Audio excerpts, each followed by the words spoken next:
Good morning, and thank you for joining us today for this blessed feast of the Theotokos.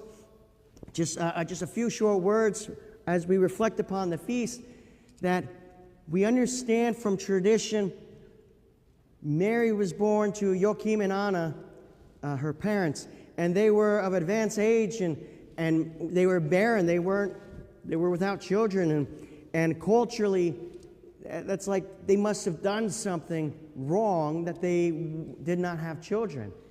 And in Orthodox traditions, anytime we have an icon of Joachim and Anna, it's most always they're embraced with each other. They're embracing each other. And it's to emphasize that Joachim and Anna bore the Theotokos in the flesh through traditional means, in the usual way. And a lot of that's in conflict with the Catholic teaching of the Immaculate Conception of Mary, that Mary was conceived by the Holy Spirit. And so our iconography will show Joachim and Anna embracing each other to show that, no, she was born like the rest of us, conceived like the rest of us. And they bring her to the temple at a very young age in response to the blessing of bearing children in the first place. Because they were without child for a long time, they prayed to God endlessly for the blessing of a child, and they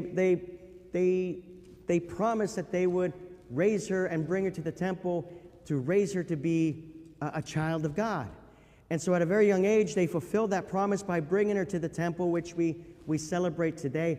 And the tradition holds that she's not just brought to the temple, but Zachariah, John the Baptist's dad, receives her into the temple and then brings her into the Holy of Holies, where only the high priest would go but once a year.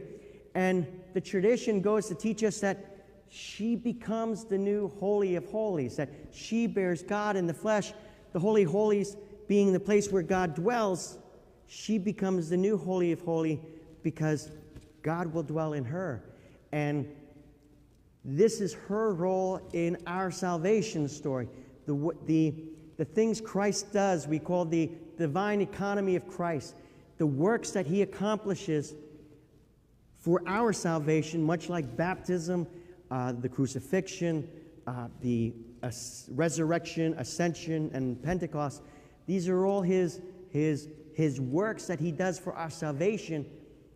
It includes the Virgin Mary. It includes the Theotokos in his divine economy for us, that he chooses humanity through her who was prepared for this purpose. I've heard some people say they dismiss her role as being significant, as if she had no choice anyway. But it's our position within the Orthodox Church is that it's so important, it's imperative that she has a choice, because she undoes the sin of Adam and Eve. By her obedience and her accepting God's will, her yes is to undo Eve's no. And so as Christ is the last Adam, or the new Adam, the Theotokos becomes the last Eve, or the new Eve, ushering in this new life in a new relationship with God our Father. So we celebrate today Hronia Pala. God grant you many years, especially for any Marys or Thespinas.